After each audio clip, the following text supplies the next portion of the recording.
দুনিয়াতে আমরাও যারা পরীক্ষার শিখা, আমরাও সাইয়েদনা ইব্রাহিমের জীবনী থেকে শিক্ষা নেওয়ার দরকার আছে না নাই? গালি আসবে, মন্দ কথা আসবে, বিপদ আসবে, জেল জরিমানা আসবে, ঝুঁকি আসবে।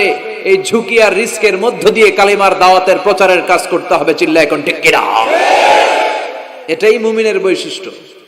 ঝুঁকি, বিপদ, পরীক্ষা, বালা, মুসিবত এগুলো মুমিনের লক ছাড়ে না, পিস ছাড়ে না। কারণ মুমিনরে পছন্দ করে কে? মুমিন খুব ভালো করেই জানে বিপদের পরেই বিজয় দান করবে কে।